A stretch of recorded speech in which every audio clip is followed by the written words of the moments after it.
Tice. You naughty boy. Binface has made Farage look so bad.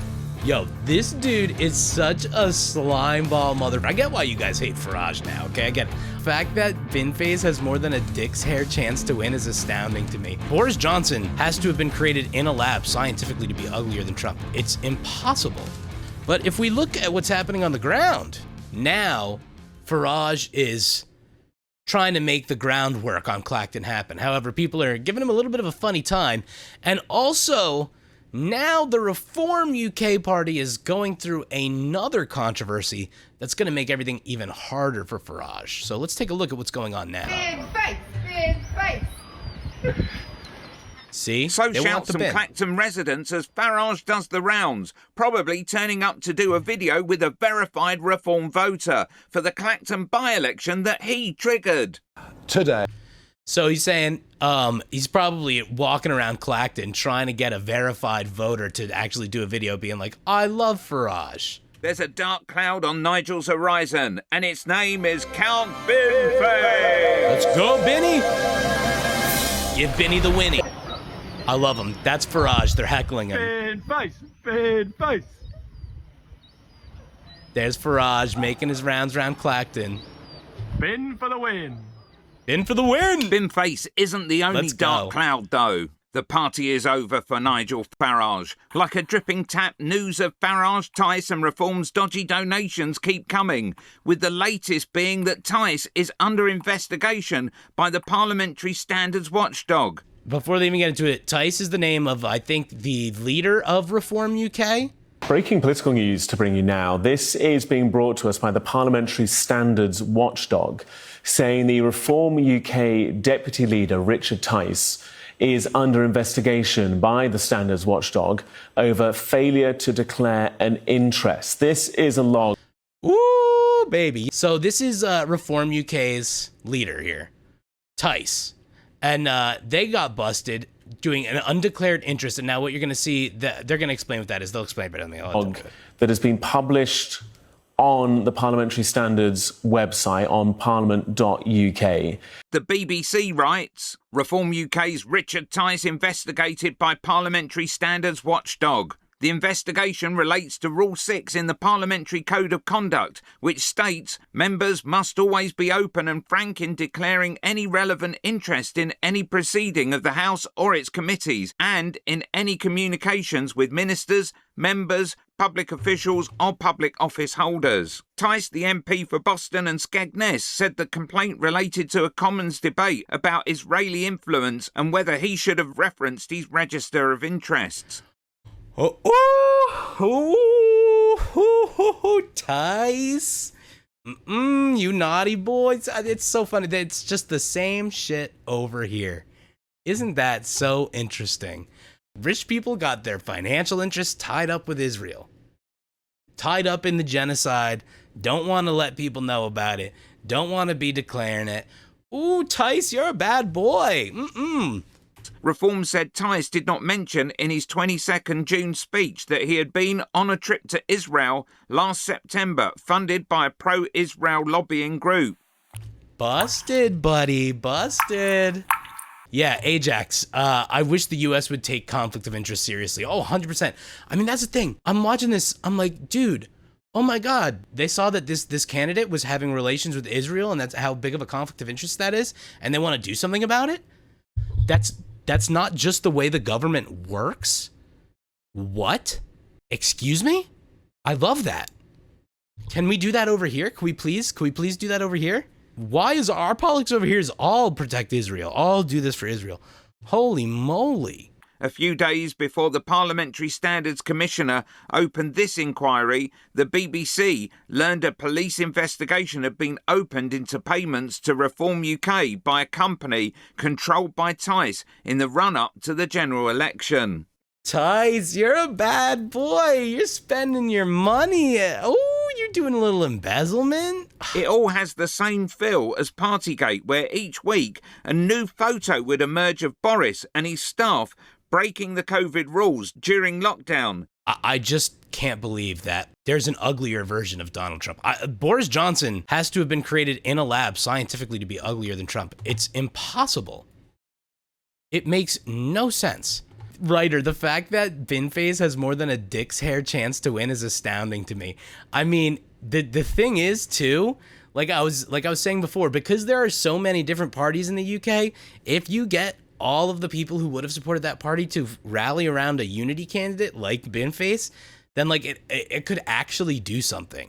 Do I think Binface is going to win? Look, the reality is, yes, I do. And I have full faith. I have faith. And even if he loses, he's won. Many of the photos showing boozing and... Oh, Ajax, you thought that was Trump for a second? Yeah, I know. It's his uglier doppelganger, which is just crazy. Party cheer. Drip, drip, drip, until Boris got himself into a right tangle as his excuses for one reveal would be contradicted by the next. York Media, you think Boris Johnson is worse than Donald Trump? I mean, hey, there's only one way to figure this out. They have to get in a cage and have a cage match and fight each other, probably to the end. That's what I would say. Whoever has a heart attack first wins. For dozens of people on December the 18th. What I can tell the right honourable gentleman is that all guidance was followed completely during number 10. Today I've received a fixed penalty notice from the Metropolitan Police relating to an event in Downing Street on the 19th of June 2020. And let me say immediately that I've paid the fine and I once again offer a full apology. Anyway, back to the Clacton by-election, and with so many oddballs taking part in Farage's by-election circus, 34 in all, it's been pointed out that the 3-foot-long ballot paper is adding to the overall costs. Yo, look at that. First of all, look at my man's little emblem right here. If Binface becomes Clacton's MP, does he get like a light that shoots in the sky like Batman style, like the bin signal? York Media, Boris has been gone now, but he could come back anytime. That's so frightening. It's like the boogeyman. Like, Boris is gone for now. That motherfucker could come back anytime. Mess our hair up. Longest ballot in British electoral history. The cost of the ballot paper is about 4 times as much as it normally has been.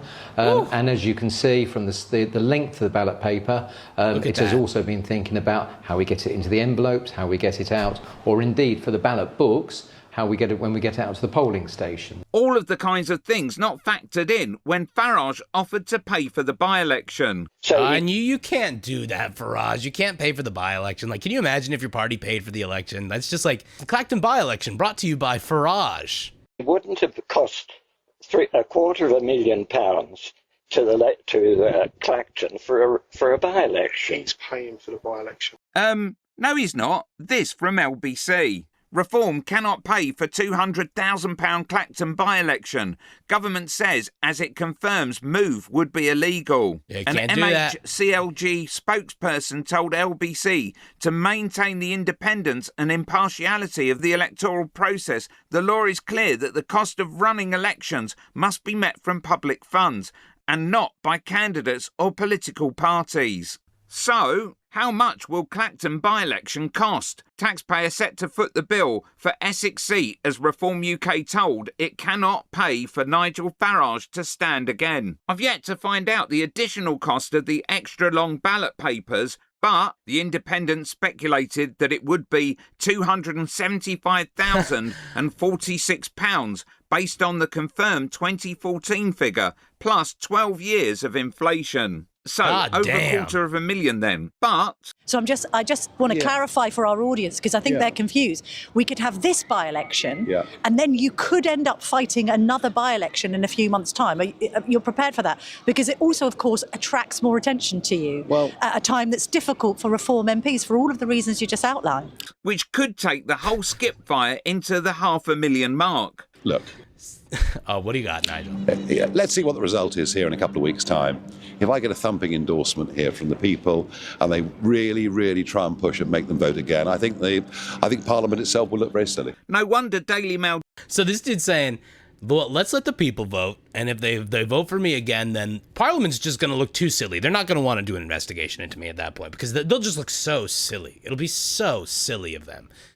Yo, this dude is such a slimeball motherfucker. I get why you guys hate Farage now, okay? I get it. I'm starting to develop a hatred for this guy. Like, every time I see this frog-faced motherfucker now, I get a little angry. So I get it. I get what's going on now. Now, journalist Dan Hodges is speculating.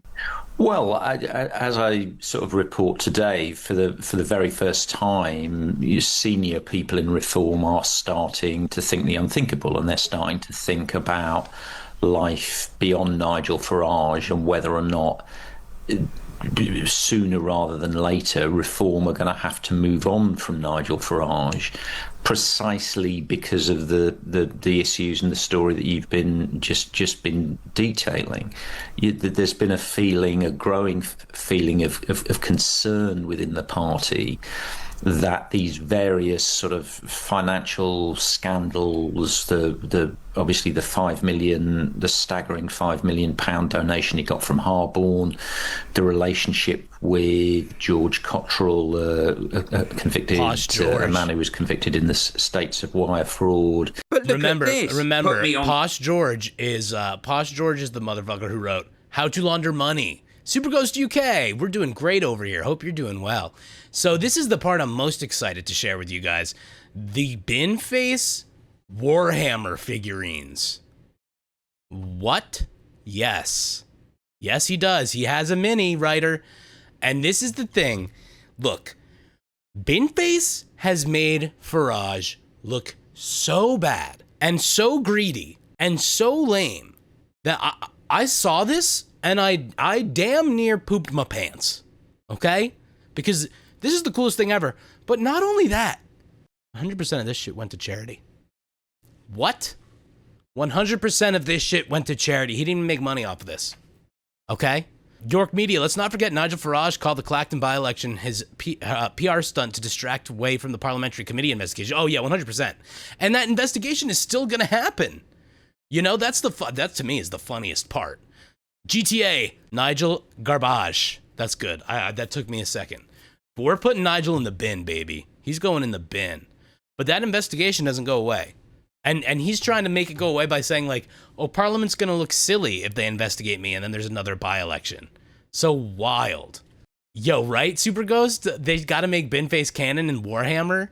Thank you for buying me. Since the 2021 London mayoral election kicked off, it's a delight to report that lots of you have been buying these little beauties. Together, we've raised over £600 for charity, with £300 going to the brain charity Appeal and another £300 going to Diabetes UK. Thanks for being great and happy painting. Send me pics of your finished model and I'll post them here. Binface. Like, dude, what politician do you know makes Warhammer minis of themselves for you to get and it donates to charity? I'm sorry, that's the coolest shit I've ever seen in my life. I don't even paint minis. I'm about to get one of those, okay? No doubt I'm about to get one of those. Politics 40K, that's what we're doing right now, Kermit, 100%. What Binface is doing for the PR of trash in general is incredible. Like, Toxic Garbage Island is not even gonna be a problem to people pretty soon. This takes £0 from the sale and £3 for every model sold goes to charity. We are absolutely delighted at the gargantuan amount of orders we've been taking for our charity model of And he helped a small business? Count Binface at the moment. We are a small family business and will work through the orders as quickly as possible. We are currently aiming at a dispatch time of 1 to 2 weeks for orders placed today. Only place your order today if you're happy with that lead time. So, while Farage looks... Count Binface said, yo, let me get a Warhammer mini. The small business said, absolutely. The world said we need more of this. And Binface just made a small family business, probably a tidy little profit off of that. Probably helped them grow. Because Binface didn't take any of that. A little bit went to the company that makes them, and then the rest went to the charities. Set to cost the taxpayer £500,000, all to cover the fact that he took a £5 million bung. Binface is donating to charity. Perhaps Farage, the little prick, should donate £250,000 to a charity in Clacton. What do you think? Click here for some more reform reprobates. I'm with you, political custard. That was a political custard banger right there. Well, that was a sound. My goodness. We just shat ourselves, didn't we? York Media, Binface has pulled the best PR stunt, which has worked. Binface is more popular now. Now everyone will remember Binface. Yeah, 100%. I think what Binface has done is brilliant. Like I said a million times here, I'm not even anywhere near Clacton. Now I want to know about Clacton. I want to know about what's going on in the UK. Binface has produced a moment of cultural exchange, which I think is significant. The election is August 13th. Binface has really gained a lot of momentum. What I am most interested in is, does this have the ability to change politics in any sort of way? What if Binface, but just good policies, right? And I mean, essentially that's what it is. If you look at his joke policies, you know that those policies aren't going to go through, and that they're trying to say something else, right? Building at least one affordable house, right? Obviously that's not going to be what the literal policy is, but rather it's probably more of a statement on how funds are used and they don't actually end up helping the people who need affordable housing. If it's anything like it is in the US, affordable housing projects get turned into luxury development projects under the guise of affordable housing, where they build one unit within there that's affordable, but really it's an excuse to build a luxury apartment complex, usually in a town that can't handle that sort of overdevelopment. And then we have things here called pilot programs, which are payment in lieu of taxes, which means a developer can come in, build a rental property, and instead of having that property pay taxes in perpetuity, they're going to pay a lump sum at the beginning and to the town.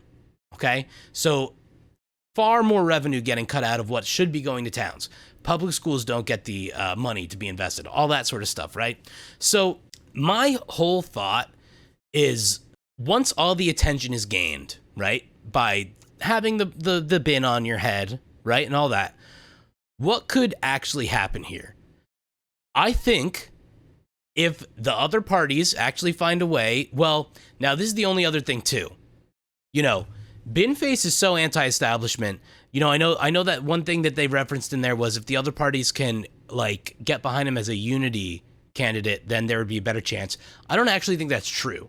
I think if you get all those parties to support Binface, then that undermines the idea of him being anti-establishment, if the establishment is then backing him, right? And I don't think he's looking for that.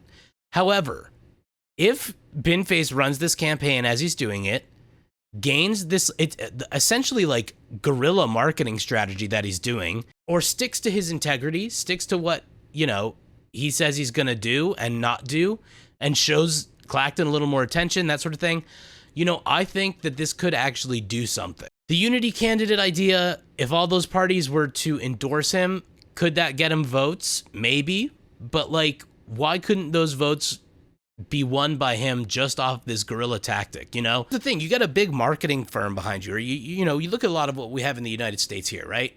I look at candidates like Zoran Mamdani, things like Zoran Mamdani, and candidates like that, Abdul Al-Said, people who clearly have a strategy and a big marketing team behind them. That, for me, undermines their authenticity. It undermines my ability to believe what they're going to say, because I've been burned by the establishments that they are working in so many times, right? So if all of these parties got together, major establishments got together and backed him, I just don't think it would be as effective, right?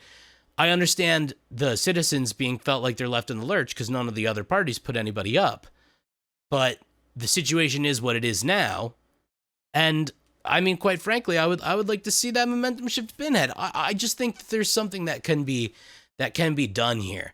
And I think ultimately, to me, I'm fascinated by seeing satire used as a way to create a sort of guerrilla political marketing campaign. Maybe there's a way to beat money, to beat funding, to beat financial interest. Maybe, as crazy as it sounds, satire can be used in a way to dismantle these political candidates who are completely invested in financial interest. Can this actually translate into something?